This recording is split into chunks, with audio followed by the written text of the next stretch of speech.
राधे राधे जी सभी को। आज हम कार्तिक माह में सुनाने वाली सभी कहानियां एक साथ एक ही वीडियो में सुनेंगे। गणेश जी की कहानी। एक बुढ़िया थी, वह बहुत गरीब और अंधी थी। उसके एक बेटा बहू थे। वह बुढ़िया सदैव गणेश जी की ही पूजा किया करती थी। एक दिन गणेश जी प्रकट होकर कहने लगे, बुढ़िया माँ, तुझे जो मांगना है वो मांग ले। तब बुढ़िया बोली, मुझे तो मांगना नहीं आता, कैसे और क्या मांगू। तब गणेश जी बोले, अपने बेटे बहू से पूछकर मांग ले। तब बुढ़िया ने अपने बेटे बहू से पूछा कि बेटा मैं क्या मांगू। तब पुत्र ने कहा, माँ धन मांग ले। और बहू ने कहा, नाती पोता मांग ले। तब बुढ़िया ने सोचा, ये तो अपने अपने मतलब की बात कह रहे हैं, अतः मैं पड़ोसन से पूछती हूँ। तो पड़ोसन बोली, बुढ़िया तू तो थोड़े दिनों की है, तू एक काम कर, क्यों तू धन मांगे, क्यों नाती मांगे, तू तो अपनी आंखों की रोशनी मांग ले, जिससे तेरी बची हुई जिंदगी आराम से कट जाए। इस पर बुढ़िया बोली, यदि आप प्रभु मेरे पे प्रसन्न हैं, तो मुझे करोड़ों की माया दे दो, निरोगी काया दे दो, अमर सुहाग दो, आंखों की रोशनी दो, नाती दो, पोते दो, सब परिवार को सुख दो, और अंत में मोक्ष को प्रदान। बुढ़िया माई को सब कुछ मिल गया। गणेश जी महाराज, जैसे तुमने बुढ़िया माई को सब कुछ दिया, वैसे ही हमको देना।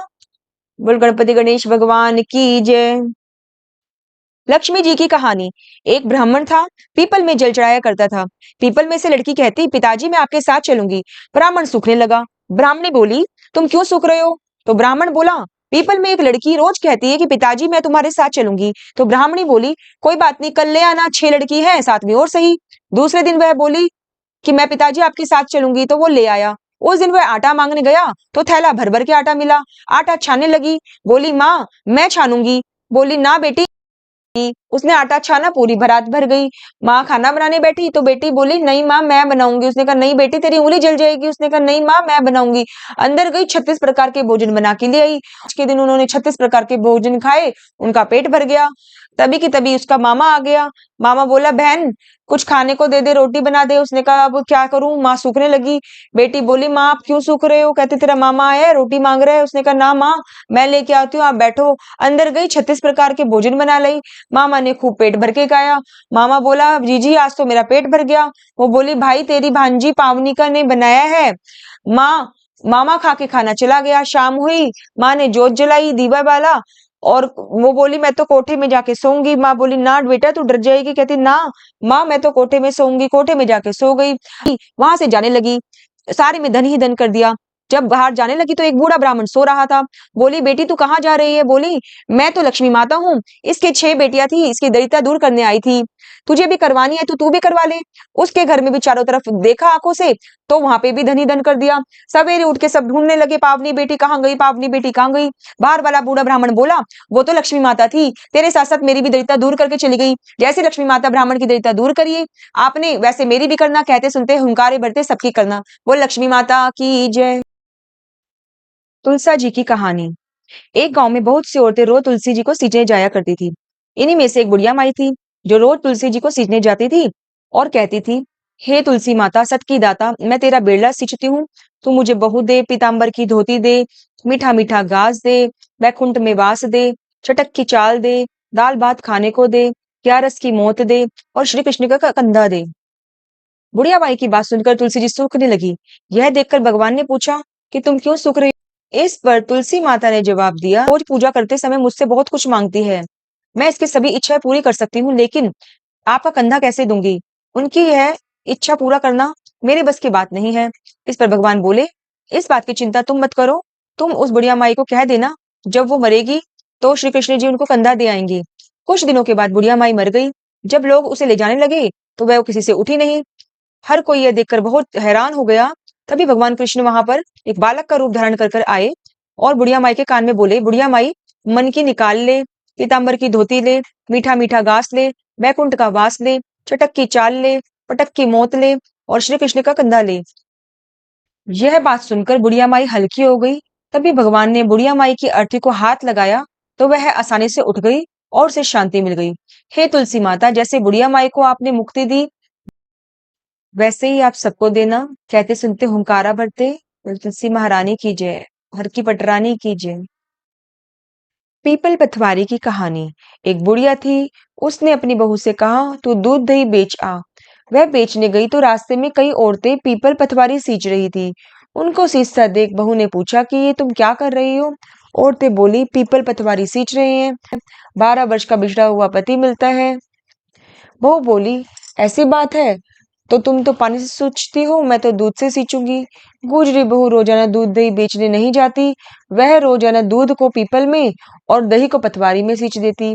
सास दूध दही का दाम मांगती तो वह बोलती, महीना पूरा होने पर दूंगी।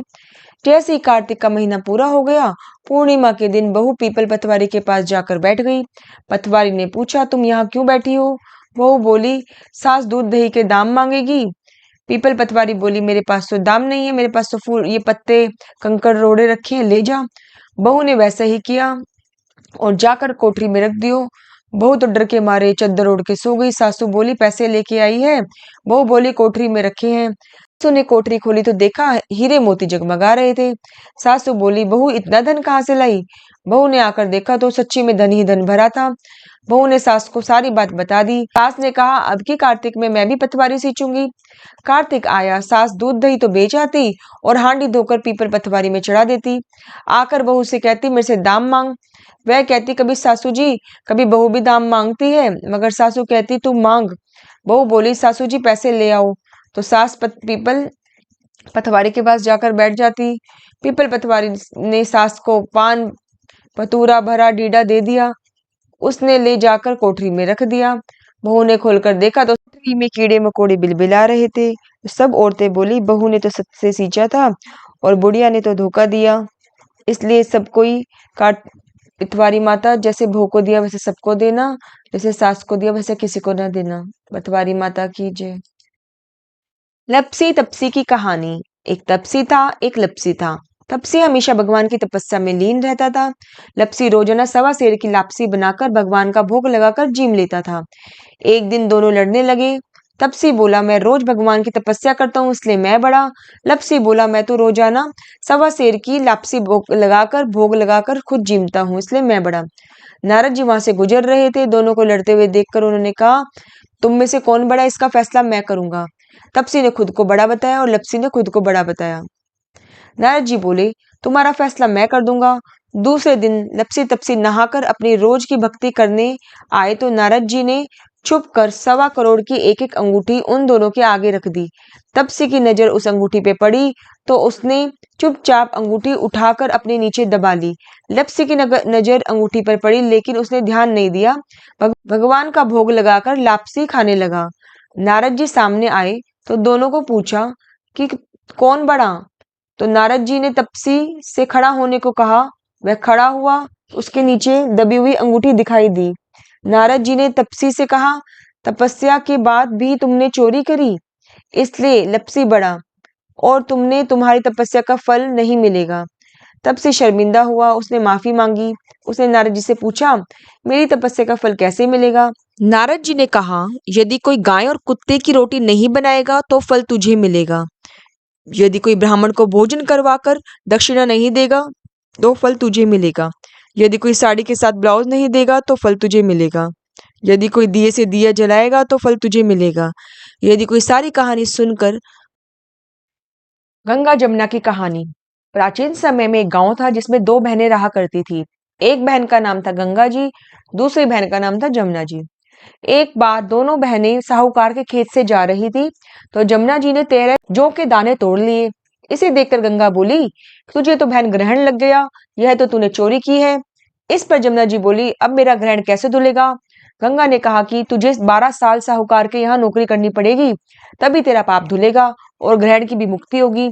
जमुना साहूकार के यहाँ नौकरी के लिए जाती और अपने सारे काम करती। साहूकार उसे काम पर रख लेता, लेकिन काम करने से पहले जमुना उसे कहती कि मैं तेरा सारा काम करूंगी लेकिन 4 काम नहीं करूंगी। जूठे बर्तन नहीं मांजूंगी, झाड़ू नहीं लगाऊंगी, बिस्तर नहीं बिछाऊंगी और दिया नहीं जलाऊंगी। 12 साल तक ये काम करती रही। 12 साल के बाद कुंभ का मेला आया तो साहूकारनी कुंभ नहाने जा रहे थे। जमुना जी ने जाते जाते उन्हें कहा, कुंभ के मेले में मेरी बहन गंगा मिलेगी, उसे यह सोने का टका दे देना, इससे वह अपने हाथों में सुंदर चूड़ियां पहन लेगी। साहूकारनी ने कुंभ के मेले में गंगा को वह सोने का टका दे दिया। गंगा ने उससे वह टका लिया और कहा, मेरी बहन को कहना उसके 12 वर्ष पूरे हो गए, अब यहाँ वापस आ जाए। साहूकारनी वापस घर पे गए। जमुना पर मटके में पानी भर रही थी। दोनों साहूकारनी ने कुंभ के मेले में गंगा को वह सोने का टका दे दिया। गंगा ने उसे टके को ले लिया और कहा कि मेरी बहन से कहना उसके 12 वर्ष पूरे हो गए हैं, अब यहाँ वापस आ जाए। साहूकार साहूकारनी वापस घर पर आए, तब यमुना मटके में पानी भर रही थी। दोनों यमुना से बोले, हमने तुम्हारी बहन को सोने का टका दे दिया। वह बोली, मेरी बहन के 12 वर्ष पूरे हो गए, इसलिए उसे वापस भेज दो। यह समाचार सुनते ही जमुना जी सहस्त्रधारा होकर बहने लगी। जमुना जी का यह रूप देखकर साहूकार साहूकारनी परेशान हो गई कि हमारे घर में जमुना माता ने काम किया, हमें तो अब ग्रहण लग गया। जमुना भागकर गंगा माता के पास चली गई। गंगा ने जमुना से पूछा कि तुम साहूकारनी से कुछ कहकर आई हो या ऐसे ही बिना बताए चली आई? तब जमुना बोली कि मैं तो कुछ भी नहीं बता के आई। गंगा के कहने पर जमुना माता साहूकार साहूकारनी को सपने में दर्शन दिए और कहा कि तुम दोनों उल्टे माथे क्यों पड़े हो, जाओ उठकर खाओ पियो। तब दोनों बोले कि हम कैसे उठे, हमें तो ग्रहण लग गया, क्योंकि हमने सारे उल्टे सीधे काम जमुना माता से करवाए हैं। वह बोली, तुम्हें ग्रहण नहीं लगा, ग्रहण तो मुझे लगा था। मैंने तुम्हारे खेत से 13 जौ के दाने चोरी करे थे, तो अपना ग्रहण उतारने आई हूँ। मेरे ग्रहण अब खत्म हो गया तुम्हारे यहाँ 12 वर्ष काम करने से। दोनों उठकर बैठे। घर में पहले जैसा भी, उसने कहा कि कोई बात नहीं, पहले के से भी ज्यादा धन हो गया। हे जमुना माता, जैसे साहूकार साहूकारनी को मुक्ति कराई, वैसे ही तुम अपने भक्तों को कराना। कार्तिक की कहानी। एक गांव में एक बुढ़िया रहती थी। वह कार्तिक का व्रत रखा करती थी। उसके व्रत खोलने के समय भगवान श्री कृष्ण आते और एक कटोरा खिचड़ी रखकर चले जाते। बुढ़िया की पड़ोसन इस बात को देखती थी। वह रोज ईर्ष्या करती थी, इसका तो कोई भी नहीं है, फिर भी ये खिचड़ी खाती है। एक दिन बुढ़िया कार्तिक नहाने के लिए गंगा जी में गई। पीछे से श्री कृष्ण भगवान आए। पड़ोसन ने देखा, कटोरा रखा देख के वह ईर्ष्या करने लगी, और बुढ़िया थी नहीं। वह कटोरा उठाया और पिछवाड़े में फेंक दिया। कार्तिक स्नान के बाद बुढ़िया घर पर आई और खिचड़ी ढूंढने लगी। वहां कटोरा था नहीं। वह भूखी रही और बार बार बोलने लगी कि कहाँ गई मेरी खिचड़ी, कहाँ गया मेरा मेरा खिचड़ी का कटोरा। पौधे से 2 फूल निकले। वह बार वहां से एक राजा निकल रहा था। उसकी नजर इस पौधे पे पड़ी और उसने फूल तोड़े और जाकर रानी को दे दिए। रानी ने फूल सूंघा, सूंघते ही वह गर्भवती हो गई और कुछ समय बाद उसको 2 पुत्र हुए। वह दोनों पुत्र किसी से बोलते नहीं थे।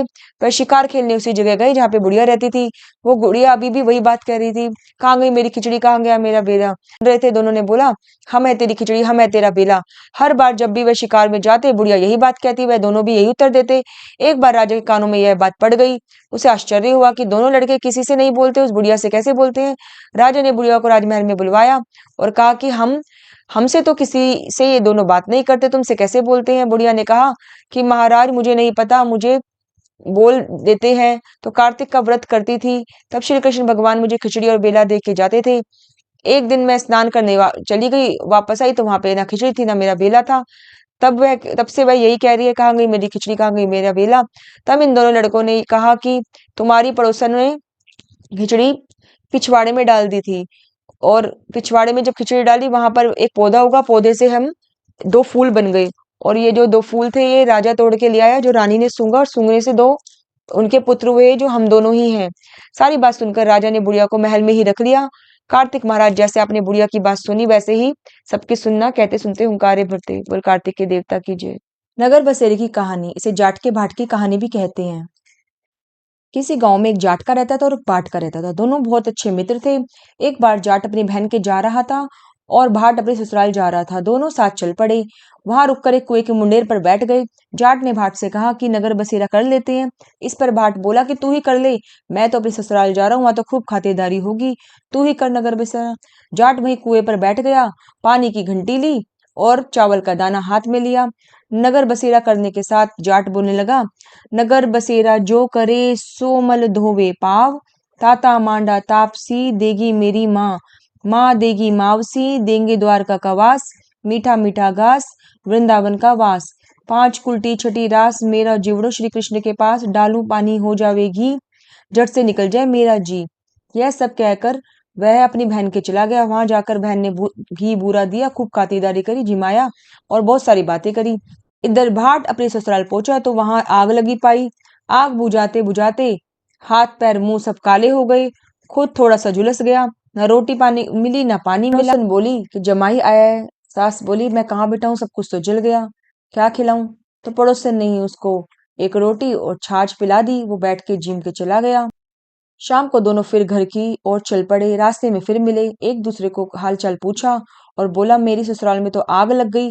आग बुझाते बुझाते मैं तो काला हो गया, ना रोटी मिली ना पानी मिली। जाट बोला कि मेरी तो खूब खातिरदारी हुई, मैं तो अपनी बहन के यहाँ खूब घी पूरा खा के आया हूँ। तब बोला कि भाटका, तूने मना कर दिया था नगर बसेरा करने के लिए, चल अब कर लेते हैं। जाट ने कर लिया नगर बसेरा। जो करे सो मल धोवे पाँव, ताता मांडा तापसी देगी मेरी माँ, माँ देगी मावसी, देंगे द्वारका का वास, मीठा मीठा ग्रास वृंदावन का वास। 5 मुट्ठी छठी रास, 13 जीवड़ो श्री कृष्ण के पास, डालूं पानी हो जाएगी, झट से निकल जाए मेरा जी, करके वह चल पड़ा। घर पहुंचते ही जाट की मावसी ने बहुत लाड चार किया। उधर भाट घर गया तो उसकी भैंस खो गई। उसका बाप एक लाठी रखे एक उठाए, कहने लगा, ससुराल गया तो आग लगा दी, यहाँ आया तो भैंस खो दी। बाप ने कहा, पहले भैंस ढूंढ के ला, तभी रोटी पानी मिलेगा। सारा दिन हो गया भैंस ढूंढते ढूंढते, भैंस नहीं मिली। फिर जाट भाट दोनों बाजार में मिले। जाट ने भाट से हालचाल पूछा। उसने कहा कि क्या करूं, भैंस खो गई, वही ढूंढ रहा हूँ, रोटी को तो पता ही नहीं है। जाट ने कहा कि मैंने तुझे कहा था नगर बसेरा कर ले। जाट की बात सुनकर भाट बोला कि चल, तेरे नगर बसेरे में इतनी ताकत है तो अब कर लेते हैं। बैठकर दोनों बैठ गए और नगर बसेरा करने लगे। नगर बसेरा जो करे सो मल धोवे पाँव, ताता मांडा तापसी देगी मेरी माँ, माँ देगी मावसी, देंगे द्वारका का वास, मीठा मीठा घास वृंदावन का वास। 5 कुल्टी छठी रास, मेरा जीवड़ो श्री कृष्ण के पास, डालो पानी हो जाएगी, झट से निकल जाए मेरा जी। दोनों यह नगर बसेरा करने लगे। जैसे ही वह नगर बसेरा किया थोड़ा आगे चला, भैंस मिल गई। घर पहुंचा तो माँ ने कहा कि बेचारा सुबह से भूखा प्यासा है, और खूब लाड चाप करे खाना खिलाया। इस घटना के बाद सारे शहर में ढिंडोरा पीट दिया कि जो कोई भी कार्तिक के महीने में घर से बाहर जावे, पियर ससुराल जावे, नगर बसेरा करके जावे। जैसे भाट को नगर बसेरा करने से फल मिला, वैसे ही सबको मिले। नित्यनेम की कहानी। राम आए लक्ष्मण आए, देश के पुजारी आए, नित्यनेम का नेम लाए, आओ राम बैठो राम, माखन मिश्री खाओ राम, दूध बताशा पियो राम, सूत के पल का पोटो राम, शाम दुशाला ओढ़ो राम, राम सवारे सबके काम, खाली घर भंडार भरेंगे, सबका बेड़ा पार करेंगे, जय श्री राम जय श्री राम। यह कहानी सीता माता कहती थी और श्री राम जी सुनते थे। एक दिन श्री राम भगवान को किसी काम के लिए बाहर जाना पड़ गया तो सीता माता कहने लगी, भगवान, मेरी तो 12 वर्ष का नित्य नेम है, अब आप बाहर जाओगे तो मेरी कहानी कौन सुनेगा। श्री राम जी ने कहा, तुम कुएं की पाल पर चले जाना, वहां कोई ना कोई औरत पानी भर रही होगी, उसको कहानी सुना देना। सीता माता कुएं की पाल पर जाकर बैठ जाती है। एक स्त्री आई, उसने रेशम की जरी हुई साड़ी पहन रखी थी और सोने का घड़ा ले रखा था। सीता माता उसे देखने लगी और कहने लगी, बहन, मेरी 12 वर्ष की कहानी का नियम है, तुम मेरी कहानी सुन लो। उसने कहा, मैं नहीं सुनूंगी, मैं तो अपने घर जा रही हूँ, मेरी सासू लड़ेगी। वह ऐसे कहकर चली गई। रेशम की जड़ी हुई साड़ी रास्ते में जाते जाते फट गई और घड़ा मिट्टी का हो गया। सास ने देखा तो पूछा कि ये किसका दोष लगाकर आई है। बहू ने कहा कि कुएं पर एक औरत बैठी थी, उसने कहा कि मेरी कहानी सुन ले, मैंने नहीं सुनी, शायद उसका फल मुझे मिला है। बहू की बात सुनकर अगले दिन वही साड़ी पहनकर वही घड़ा लेकर सास कुएं पे गई। सास ने कहा, माता सीता बैठी हुई मिली उसे। माता सीता से कहा कि बहन, मेरी कहानी सुन ले। सास बोली, एक बार छोड़, मैं तो तेरी कहानी 4 बार सुनूंगी। राम आए लक्ष्मण आए, देश के पुजारी आए, नित नेम का नेम लाए, आओ राम बैठो राम, तपी रसोई जियो राम, माखन मिश्री खाओ राम, दूध बताशा पियो राम, सूत के पल का मोटो राम, शाम दुशाला पोटो राम, शाम दुशाला ओढ़ो राम, जब बोलो जब राम ही राम, राम सवारे सबके आम, खाली घर भंडार भरेंगे, सबका बेड़ा पार करेंगे, श्री राम जय राम जय जय राम, श्री राम जय राम जय जय राम। सास बोली कि बहन, कहानी तो बहुत अच्छी है। कहानी सुनकर सास घर चली गई और अपनी साड़ी उसकी जो रेशम की हो गई थी और मिट्टी का जो घड़ा था वह भी सोने का हो गया था। बहू कहने लगी, सासू माँ, आपने ये सब कैसे किया। सास ने कहा कि बहू, तुझे दोष लग गया था, मैं उस दोष को उतार के आई हूँ। बहू ने पूछा, फिर कैसा हुआ, कुएं पर कौन थी स्त्री वह। सास बोली कि वो तो सीता माता थी, वो पुराने से नया कर देती है, खाली घर भंडार भर देती है, वह लक्ष्मी जी का वास घर में कर देती है, आदमी की जो भी इच्छा हो वो सब पूरी कर देती है। तो उसने कहा, ये कहानी मुझे भी सुना दो। तो सास ने बहू को कहानी सुनाई। राम आए लक्ष्मण आए, देश के पुजारी आए, नित्य नेम का नेम लाए, आओ राम बैठो राम, तपी रसोई जीमो राम, माखन मिश्री खाओ राम, दूध बताशा पियो राम, सूत के पल का मोटो राम, शाम दुशाला पोटो राम, शाम दुशाला ओढ़ो राम, जब बोलो जब राम ही राम, राम सवारे सबके काम, खाली घर भंडार भरेंगे, सबका बेड़ा पार करेंगे, श्री राम जय राम जय जय राम जय राम जय जय राम। कहानी सुनकर बहू बोली कि कहानी तो बहुत अच्छी है। सास ने कहा ठीक है, इस कहानी को रोज कहा करेंगे। सास बहू रोज सवेरे उठ जाती, नहाती धोती, पूजा करने के बाद नित्य नेम की सीता माता की कहानी करती। एक दिन पड़ोसन आई और बोली कि बहन जरा सी आँच दे दो। तो बोली आँच तो अभी नहीं है जलाई हमने। पड़ोसन ने कहा तुम तो सुबह 4 बजे उठ जाती हो, तो ऐसा क्या करते हो जो सुबह से आँच तुमने जलाई नहीं है? उन्होंने बोला हम तो सुबह उठ के नहा धो के पूजा पाठ करती हैं और सीता माता के नित्य नेम की कहानी करती हैं। पड़ोसन ने उसकी बात सुनकर फिर कहा कि सीता माता की कहानी मुझे भी तुम सुना दो। उन्होंने कहा ठीक है, ये कैसी कहानी है? उसने कहा ये कहानी सारा काम सिद्ध करने वाली है, मन की मनोकामना पूर्ण करने वाली है। उसने कहा बहन मैं भी सुबह तुम्हारे साथ उठूंगी और मुझे भी कहानी सुना देना। उसने कहा ठीक है। बोली राम आए लक्ष्मण आए, देश के पुजारी आए, नित्य नेम का नेम लाए, आओ राम बैठो राम। सारी बात उसे पूरी कहानी बता दी। सारी कहानी सुनाने के बाद पड़ोसन ने कहा ये तो कहानी बहुत अच्छी है, अब मैं भी रोज नियम से कहानी पढ़ा करूंगी, मेरे भी भंडार भर जाएंगे। हे सीता माता जैसे आपने उनके भंडार भरे वैसे ही आप हमारे भंडार भरना, कहानी सुनने वालों के भी और कहानी कहने वालों के भी। और सीता माता की जय। आठों वारों की कहानी। किसी गांव में एक माँ बेटा रहते थे। बहू भी साथ में रहती थी। एक दिन सुबह माँ गंगा स्नान करने गई। बहू को बोल गई कि मेरे बेटे को रोटी दे देना। उसने कहा ठीक है मैं दे दूंगी। सुबह बेटा उठा और बोला कि माँ मुझे रोटी दो। यह सुनकर पत्नी आई, बोली कि ना तो तुम्हारी माँ यहाँ है और ना ही रोटी, कुछ कमा कर लाओगे तो ही मैं रोटी दूंगी। यह बोलकर वह बोला भगवान मैं कमाना नहीं जानता। लेकिन बहू नहीं मानी। उसने कहा अच्छा तुम 4 रोटी और आम का अचार लेकर चले जाओ। बहू ने 4 रोटी और आम का अचार दे दिया।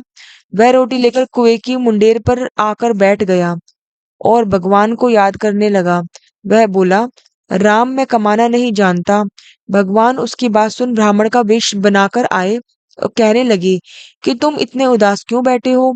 वह बोला मेरी पत्नी ने कहा है जब तो कमाने ही नहीं जानता, कमा कर लाएगा तो ही आगे रोटी मिलेगी, लेकिन मैं कमाना नहीं जानता। भगवान बोले कि मैं भी कमाना नहीं जानता, लेकिन मैं तो आठों वारों का नाम जानता हूँ, इससे तुम्हारे घर में अटूट भंडार भर जाएंगे।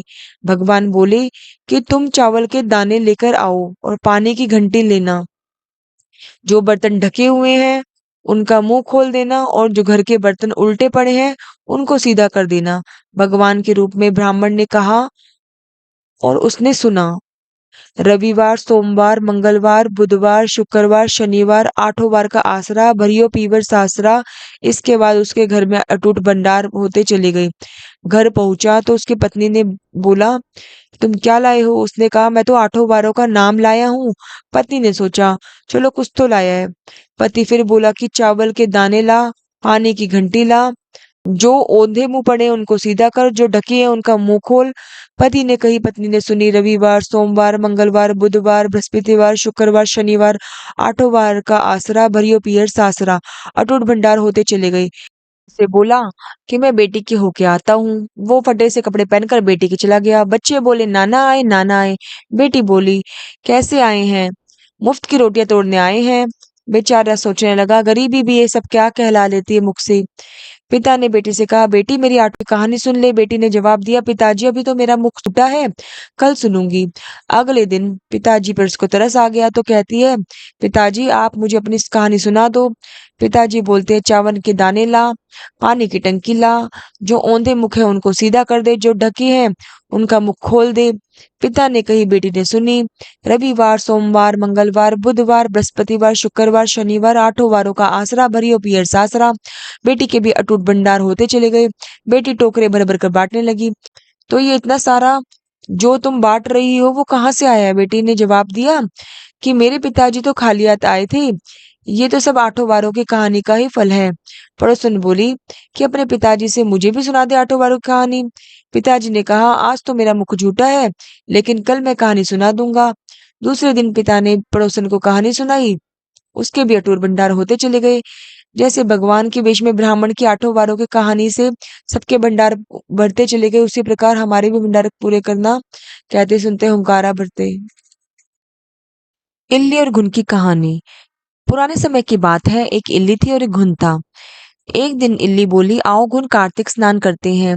गुण बोला कि तू ही कर ले कार्तिक स्नान। मैं तो मोट बाजरे में पड़ता हूँ और ठंडा ठंडा पानी पीता हूँ और बाजरे का सिट्टा खाता हूँ। मैं नहीं करने वाला, स्नान तू ही कर ले। तो इल्ली राजा के पल्ले के साथ लगकर चली गई और गुण नहीं गया। कार्तिक माह खत्म होने पर दोनों मर गए। कार्तिक का स्नान करने से इल्ली राजा के घर में जन्म लेती है। गुण उसी राजा के यहाँ गधा बनता है। राजा की बेटी धीरे धीरे बड़ी हो रही थी, उसने विवाह किया। वह ससुराल जाने के लिए विदा होने लगी। विदा होने समय अचानक ही बेटी की बैलगाड़ी रुक गई। तो राजा रानी दोनों बोले कि यह बैलगाड़ी क्यों रुक गई? तुझे जो मांगना है मांग ले। लड़की बोली, मुझे यह गधा चाहिए। यह सुन राजा रानी बोले, यह क्या मांगा? तो कुछ और मांग ले, यह भी कोई मांगने की चीज है? लड़की बोली, नहीं, मुझे तो गधा चाहिए। लड़की की बात सुन गधा भी फुदक फुदक कर उसके साथ चला गया। लड़की के साथ वह चला गया और महल जाकर लड़की ने उसे जीने के नीचे बांध दिया। एक दिन लड़की सीढ़ी से उतर रही थी। गधा बोला, ए सुंदरी, मुझे ठंडा ठंडा पानी पिला दो। तब लड़की बोली, जब मैंने तुझे कार्तिक स्नान नहाने को कहा था तब तूने करा नहीं। तब तो तू कह रहा था कि बाजरा खाऊंगा और ठंडा ठंडा पानी पीऊंगा।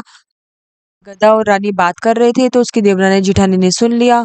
वह दोनों अपने देवर के पास गई और बोली, ये तो कैसी जादूगरनी रानी लेके आया है, ये तो जानवरों से बात करती है। अपनी भाभी की बात सुनकर लड़का बोला कि मैं जब अपनी कानों से सुनूंगा और आंखों से देखूंगा तभी मानूंगा। अगले दिन वह सीढ़ी के नीचे छिपकर बैठ गया। उसकी पत्नी आई और गधे से फिर वह बात करने लगी। तब उसने तलवार निकाली और बोली कि बताओ, तुम जानवर से बात कैसे कर सकती हो? बताओ तुम कौन हो? उसकी पत्नी ने उसको सारी बात बता दी। वह बोली, हम तो अपने पिछले जन्म की बात कर रहे हैं। पिछले जन्म में मैं इल्ली थी और यह गुण था। इससे मैंने कहा कि तू कार्तिक नहा ले, लेकिन नहीं माना, जिसके परिणाम स्वरूप ही है इस जन्म में गधा बना और मैं राजा के पल्ले लगकर नहा ली थी तो मैं राजकुमारी के घर पैदा हुई और आपकी पत्नी के रूप में यहाँ हूँ। सारी बात सुनकर राजकुमार बोला कि क्या कार्तिक के स्नान करने से इतना पुण्य मिलता है? रानी ने कहा, जी हाँ, इसके पुण्य से मैं आपके पास हूँ।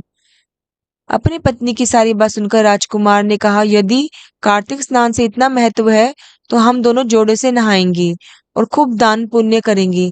दोनों ने जब जोड़े के साथ स्नान किया, इस कहानी के बाद सभी को कहना चाहिए कि हे कार्तिक महाराज, जैसे आपने इल्ली को फल दिया वैसा सभी को देना, लेकिन जैसा गुण को जैसा फल दिया वैसा किसी को ना देना। और कार्तिक के देवता की जय। ये थी सभी कहानियां कार्तिक की। आप चाहे तो दो दो करके भी सुन सकते हैं, नहीं तो रोज सभी कहानियों का आपको श्रवण अवश्य करना चाहिए। और कार्तिक के राय दामोदर भगवान की जय।